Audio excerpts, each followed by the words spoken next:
Good morning. Hello. Good morning, Angelia. How are you today? I hope you're well. Hope everyone's doing well this morning. Um, we are having a cold, rainy day in Dunsmuir. It started last night in the middle of the night. And I just have to tell you, in this drought stricken California, Northern California, I could not think of something that was more like music to my ears than to wake up to this beautiful pattering rain on the metal roof at my house here. Good morning, Christy. Hi, Violet. Hi, Gary. Um, Hi, Natalie. Good morning. Good morning, Willow and Bonsai. It's also raining down in Oakland. Yay! I'm so happy. It's like it feels like it's time to go to a festival. It's so exciting when it rains because it's been so rare this winter. We've had hardly any rain or snow the last 3 winters, very dry times. And, for those of us who are, concerned about the wildfires and that kind of thing, the rain is so calming and so uplifting. So, the other thing that happened is that when I went this morning, because what I usually do is I start on Mondays, I make my different offerings, like water offerings, into the cups, and then I pour them into a bigger bowl all week long. And then on either Sunday night or Monday morning, I take all the water offerings out and I pour them out. And when I went out this morning, one other thing happened as a result of this rain. My lilac bush, which I just planted in 2021. So I know in 2020 rather, my lilac bush out front. It's a really sweet, fragrant um, type of lilac. It's a mottled white and purple lilac. I think it's called Melissa something. I can't Sweet Melissa or something like that. I can't remember. Anyway, the um, the buds had just been kind of perking up for the past week and getting more and more swollen, and they were all like just perched on the branches like this.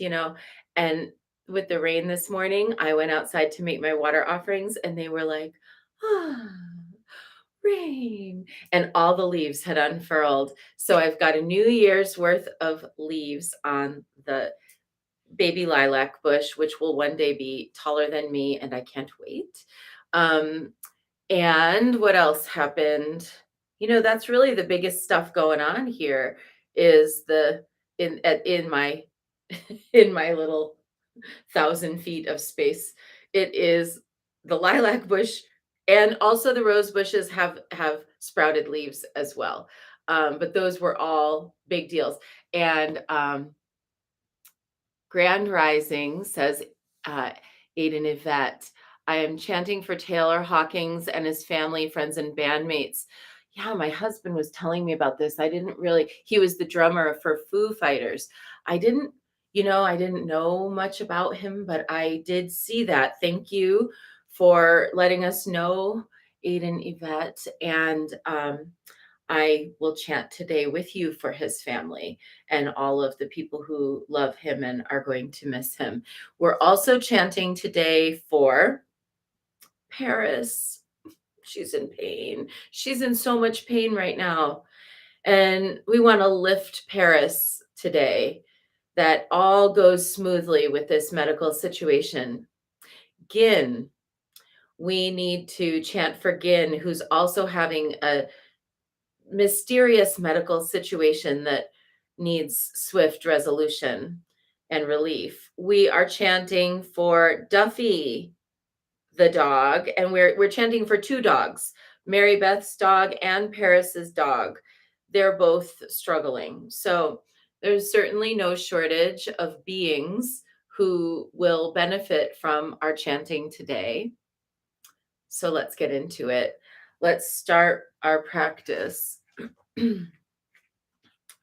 I wish I had decided this month that I was going to memorize this manifestation prayer of Tara and put my mind to that. I realize I've been sleeping on doing that and I should have memorized it.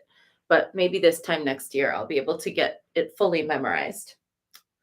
A lighter, but I don't have a candle. Or do I?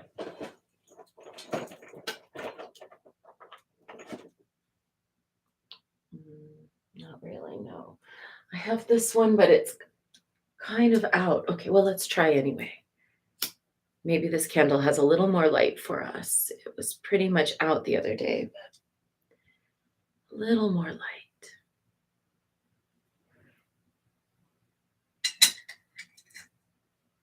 Okay. Last week of Tara practice, working through the remaining 5 of the 21 Taras. It's also Dakini Day today. I am here to manifest the wisdom that rests within. I am here to radiate my loving compassion into the world. I am here to gather the skill and the power to bless and empower all. I am here to manifest the wisdom that rests within. I am here to radiate my loving compassion into the world. I am here to gather the skill and the power to bless and empower all. I am here to manifest the wisdom that rests within. I am here to radiate my loving compassion into the world. I am here to gather the skill and the power to bless and empower all.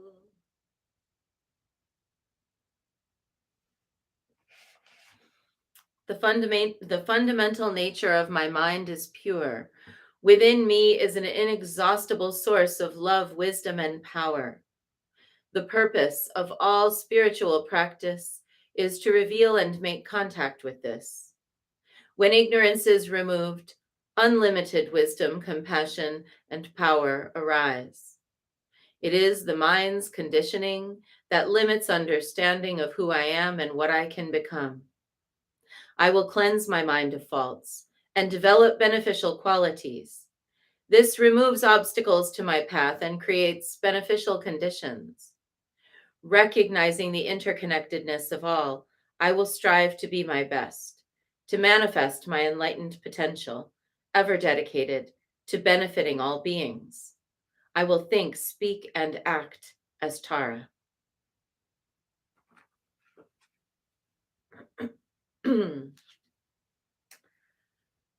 Okay, so 1, 2, 3, 4, 5. Okay, so today Tara is bliss and joy. Praise her, Ture, the swift one arising from the seed word hung. She stamps her feet, shaking the greatest mountain peaks, Mount Kailash, Mount Mandara, and Meru, and Shasta. The 3 worlds tremble beneath her dancing feet. This might be a form of Tara who liberates us from the circumstances of stagnation. Good morning, Sydney, my friend. Um, Liberating ourselves from stagnation involves letting go of our comfortable discomforts. So, what is it that you have grown comfortable with being uncomfortable about, but haven't known what to do anything about? This can be your wake up call today. Maybe here's the thing, if we don't address the comfortable discomforts, we risk actually having a greater discomfort come along and knock them loose. It doesn't mean that we've brought on our suffering necessarily, although sometimes we do. It depends if it's like certain things we do bring on ourselves with our own decisions, but other things, they just happen and it's like a wake up call. So, how can today we allow ourselves to awaken from our comfortable discomforts? What is something that's here's a great way to think about it. What is something that has been driving you nuts for days, maybe even weeks or months, but you haven't done anything about it? It could be like that drawer, that pile of laundry, that mess of, wires, that area that needs to be a little bit attended to in some way. It could be something else. I'm using the metaphor of house cleaning, but maybe there's something else. It could be some other aspect of your life where you've just been like, oh, I really need to take care of that, but this is more important. Oh, I really need to do that, but that. And so after a while, you actually grow accustomed to being uncomfortable about that thing, and it patterns itself in your mind as a legitimate part of your life. So now we're here and we're like, oh, right, that discomfort.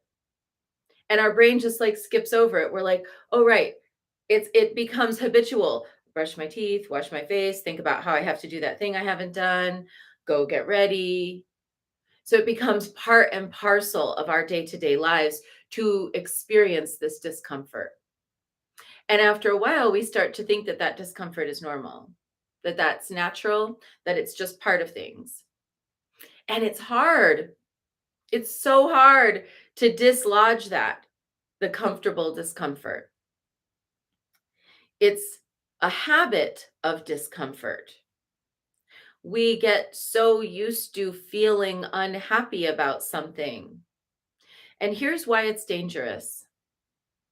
Because if we want to experience the rapturous bliss of the enlightened state, the rapturous bliss of the enlightened state is not the attachment to either happiness and contentment and satiety, nor is it the comfortable discomfort.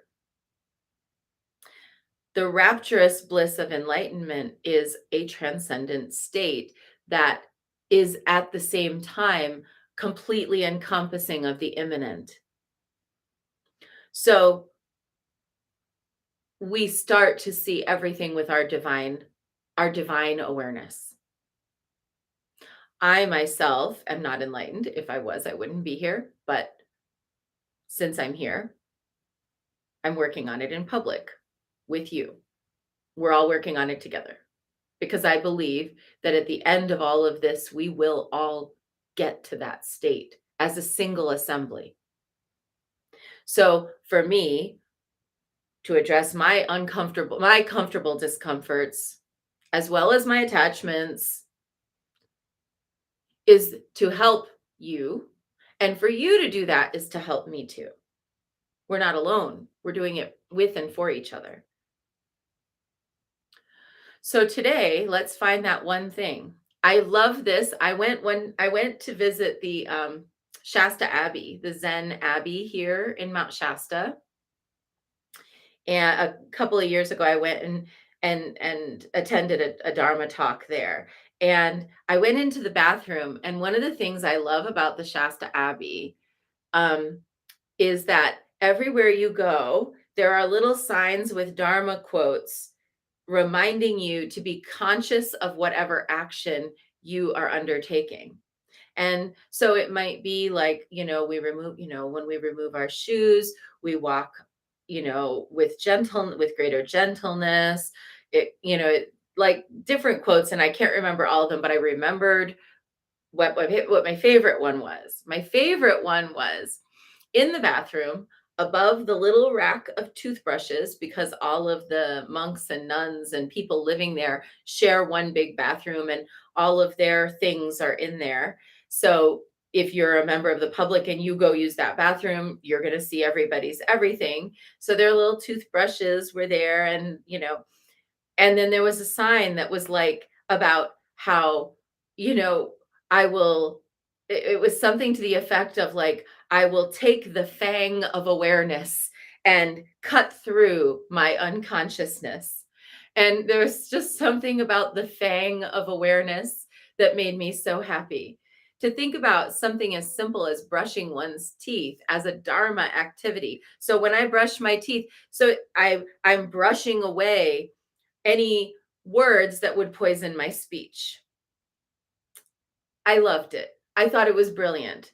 I think it's brilliant. So if we were today to say, fold up that laundry, as I'm tidying up and folding this laundry, I am putting order to something in my small way that might yet beget a greater order for the benefit of all beings.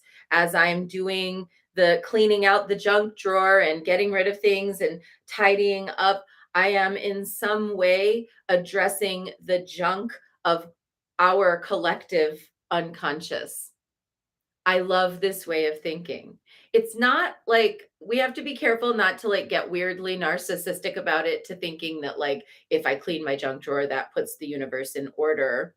And at the same time, if I clean my junk drawer, it might put the universe in order. So allowing for the possibility that our one simple act might have vast repercussions due to a butterfly effect of consciousness, that's a very powerful thing. And at the same time being like, but I'm not so narcissistic as to think like me cleaning my junk drawer is gonna do it. It's like, I don't think cleaning my junk drawer is going to fix the universe, but it's not going to fix the universe. So let's try today to find the one thing that has become a comfortable discomfort, something that we're so habituated to feeling uncomfortable about, that we are like, oh yeah, my discomfort about that thing, I'm registering it along with the brushing of my teeth. No, we're going to take the fang of awareness. We're going to cut through our lack of awareness, even in something so simple as brushing one's teeth. So that is our short bit for today. I hope that was helpful. And Josiah says, thank you for bringing mindfulness to this issue. Desensitizing to discomfort, to trauma, to violence or other atrocities is so often normalized in our culture. Very true. Very true. All right, let's do the practice. We're going to start with 3 prostrations before the shrine of Guanyin here on this rainy day in Dunsmuir. And oh, I so hope for many more rainy days. Let me move this pen so that I don't trip over it.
And let's take refuge, which is a state of that non-ordinary, ordinary awareness.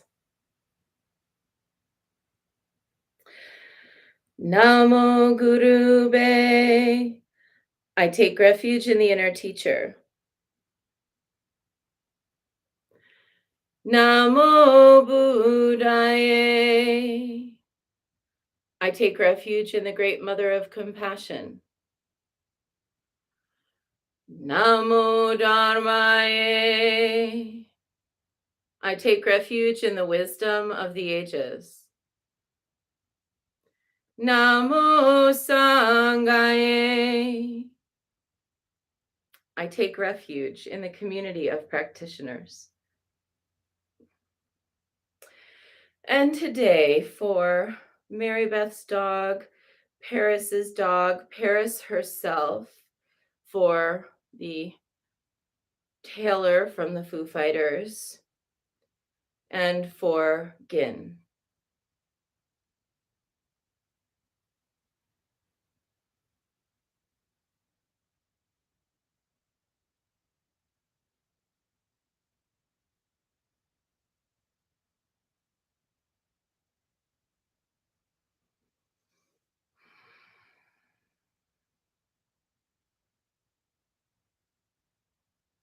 And let's recite the Four Immeasurables. May I be a source of loving kindness in this world and all worlds, bringing a generous heart to all my thoughts and doings. May I be a vehicle of compassion in this world and all worlds, ever mindful and aware of the tremendous suffering of others. May I be a brimming vessel of joy in this world and all worlds, delighting in the happiness of others as their suffering is alleviated. May I be a balance point of equanimity in this world and all worlds, seeing all as equals and all as deserving of goodness.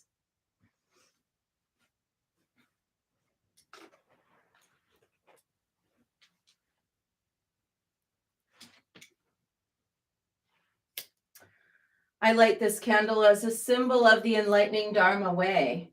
May it shine brightly for the benefit of all beings. I light this incense as an offering for Guanyin, she who hears the cries of the world, mother of all.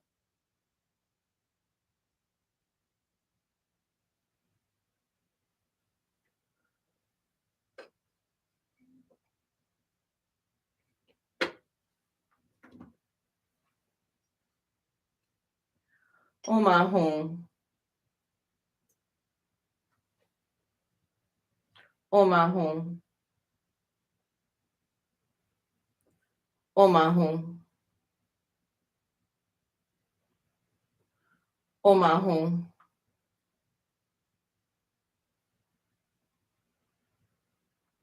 Omahum.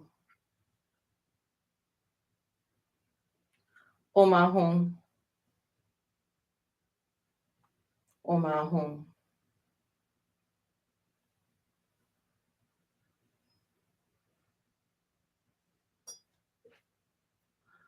Omahum. Omahum. Omahum. Omahum. Omahum. Omahum.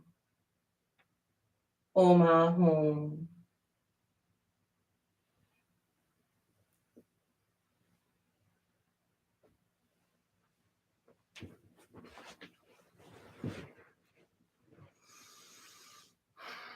Reverently, I prostrate with my body, speech, and mind, and present clouds of every type of offering, actual and virtual.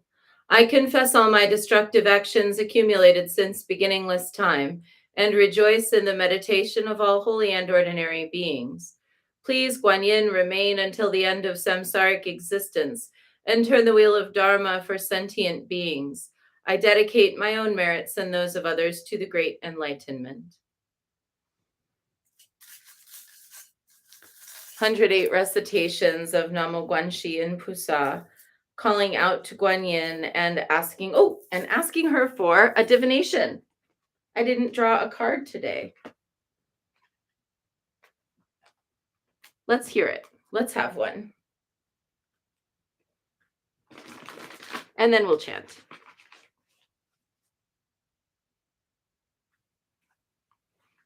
I was so excited about the Fang of Awareness.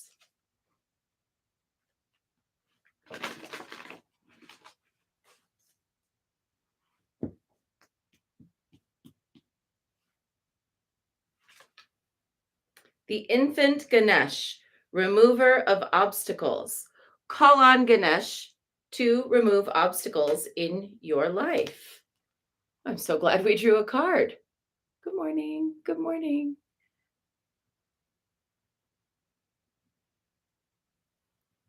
I'm really glad. I would have missed this.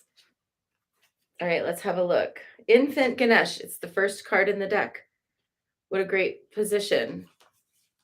Laura Shanti, author of the Buddha Wisdom Shakti Power Oracle, has studied both Hindu and Buddhist iconography, and so her deck here is a combination of these. But Ganesh is also thought of as being the partner to Guanyin. So there's a relationship between the two of them. I have a tiny little Ganesh on Guanyin's altar here. Ganesh is like that uncle who knows everyone and can introduce you to anyone. When practitioners want to work with a deity, they always ask Ganesh for help beforehand, reciting his mantra and making offerings. He is sometimes portrayed as an infant, as in this image, very sweet, not at all like a powerful force. He has many forms, as do most of the deities of Buddhist and Hindu pantheons, but a few features are always the same. He has a large stomach showing his massiveness. He is a huge creature, therefore good at removing obstacles. He represents earthly level of existence where eating and food are part of life. His large head shows his relationship to the intellectual path of spiritual work. Elephants, though massive, are sensitive creatures who are as capable of picking up a strawberry that's fallen to the ground as they are of pushing an illegally parked car away from your driveway. Call on Ganesh to remove obstacles in your life. Well, if that's not a perfect divination for getting something shook loose from our comfortable discomforts, I don't know what is. Let's chant to that and ask for Guanyin to please go talk to her beloved Ganesh and ask him to intercede on our behalf in any area where we have obstacles that need to be cleared. Okay? Namo Guanshi in Pusa, Namo Guanshi in Pusa, Namo Guanshi in Pusa, Namo Guanshi in Pusa, Namo Guanshi in Pusa, Namo Guanshi in Pusa, Namo Guanshi in Pusa, Namo Guanshi in Pusa. Namo Guanshi in Pusa, Namo Guanshi in Pusa, Namo Guanshi in Pusa, Namo Guanshi in Pusa, Namo Guanshi in Pusa, Namo Guanshi in Pusa, Namo Guanshi in Pusa, Namo Guanshi in Pusa. Namo Guanshi in Pusa, Namo Guanshi in Pusa, Namo Guanshi in Pusa, Namo Guanshi in Pusa, Namo Guanshi in Pusa, Namo Guanshi in Pusa, Namo Guanshi in Pusa, Namo Guanshi in Pusa. Namo Guanshi in Pusa, Namo Guanshi in Pusa, Namo Guanshi in Pusa, Namo Guanshi in Pusa, Namo Guanshi in Pusa, Namo Guanshi in Pusa,